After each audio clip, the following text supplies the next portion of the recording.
Hello po sa inyong lahat mga ka-crypto. Ako po si Pinoy Crypto Trader at sa video na ito ay atin pong pag-uusapan kung paano ang $100 na monthly investment dito kay Shiba Inu ay magiging $38 million na fortune. Ayan, bago po tayo magpatuloy ay nais ko po munang bigyang linaw ang aking disclaimer kung saan ang nilalaman po ng video na ito ay hindi po ito isang financial advice. For education and information purposes lamang po ang layunin nito. Maliban po dito ay nais ko na rin pong magbigay babala na wala pong kahit anumang group chat ang Pinoy Crypto Trader. Ayan, sabi po rito ay Crypto DCA data shows how a $100 monthly investment in Shiba Inu could have turned into over $38 million. Ayan, ipapakita raw po rito or i-explain or ipapaliwanag ni Crypto DCA kung paano raw yung $100 na monthly investment natin kay Shiba Inu ay paano ito kikita ng higit $38 million. Yan, according to data from Crypto DCA, Shiba Inu investors who use the dollar cost averaging strategy, investing 100 monthly in SHIB during its early days, would have become multi-millionaires in 3 years. Yan po ang sinabi ni Crypto DCA. Kung pag ang isang investor daw po ay ginamit ang strategy na dollar cost averaging, yan, siya ay nag-i-invest ng $100 kada buwan kay Shiba Inu noong early days nito, noong nag-uumpisa pa lamang si Shiba Inu. Ngayon, after 3 years, ay isa na po siyang ganap na multi-millionaire. Ayan, using the DCA strategy and investing $100 monthly, the data showed that an investor would have committed $3,600 in SHIB from September 28, 2020 to September 28, 2023. Ayan. Kung pag naglalagay raw po ang isang investor, ayan, nag-invest siya kay Shiba Inu ng $100 sa kada buwan. At nag-umpisa ito noong September 28, taong 2020 hanggang September 28, taong 2023. Ang magiging total nito na investment niya kay Shiba Inu ay $3,600. Ngayon, at the time of writing, the value of this investment was worth $38.05 million. Ayan, yan na po ang kanyang kinita kung ngayon, kung hawak pa rin niya ang kanyang Shiba Inu.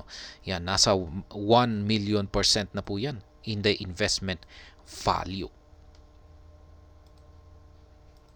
Ayan, DCA strategy explained. It bears mentioning that DCA or dollar cost averaging is a popular trading strategy that involves regular investing a fixed amount of money irrespective of the asset's price. Yan po ang dollar cost averaging at sa tingin ko ay na-explain na po natin ang strategy na ito.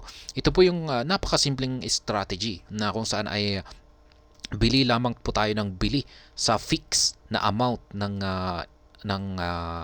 ipapasok natin na investment. Kaya kung pag $100 yan, laging $100 yung ating ipinapasok na investment. Yan. Regularly.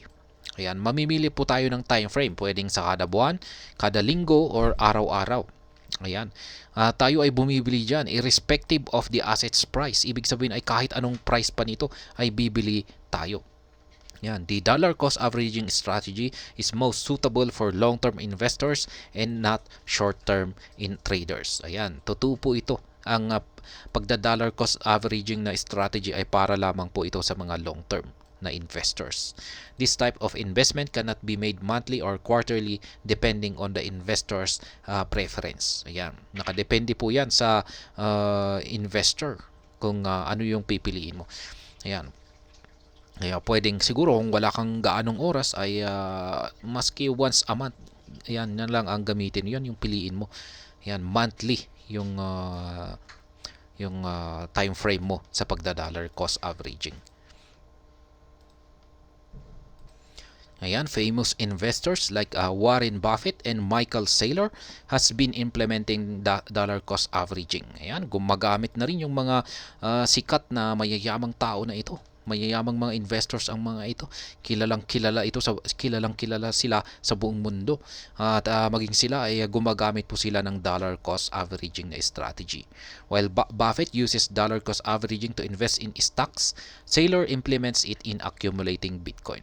Ayan, totoo po yan, si Warren Buffett ay sa stocks lang po siya nag-i-invest. Pero yan si Michael Saylor ay yan nag-i-invest po siya dito kay Bitcoin. At ginagamit po niya yung parehong strategy na gamit ni Warren Buffett na dollar cost averaging. At ayan, ang masasabi ko po rito ay isa po talagang napakagandang strategy ang paggamit sa dollar cost averaging. Lalong-lalo na po sa mga walang oras dyan na mag-analyze ng market. Ayan, o maski yung magkaroon ng simpleng technical, yung talagang walang oras talaga. Ay ang aking suggestion ay napakasimpleng strategy ay ang pagda-dollar cost averaging. Kasi ayan, napatunayan na ito na talagang napaka-effective. Maging yung mga mayayaman at yung mga sikat na investors ay ginagamit na rin ito. Katulad ni Ginoong Warren Buffett at saka si Michael Saylor. At kanilang napatunayan na yan nga, kumikita sila sa paggamit ng strategy na ito. At ayan, hanggang dito na lamang po tayo sa video na ito. Sana po ay inyong nagustuhan ang aking paliwanag dito. Kung inyo po itong nagustuhan ay pakiclick lamang po ang like button nito. Para naman po sa mga bago lamang dito, kayo po ay aking inaanyayahan para mag-subscribe. Pakiclick na rin po ang bell icon nito dahil ito po ang siyang magsisilbing notification nito sa mga bago kong videos na akin pong ina-upload sa aking YouTube channel na ito. Marami pong salamat sa panonood. Ingat po tayo lagi at God bless po sa ating lahat.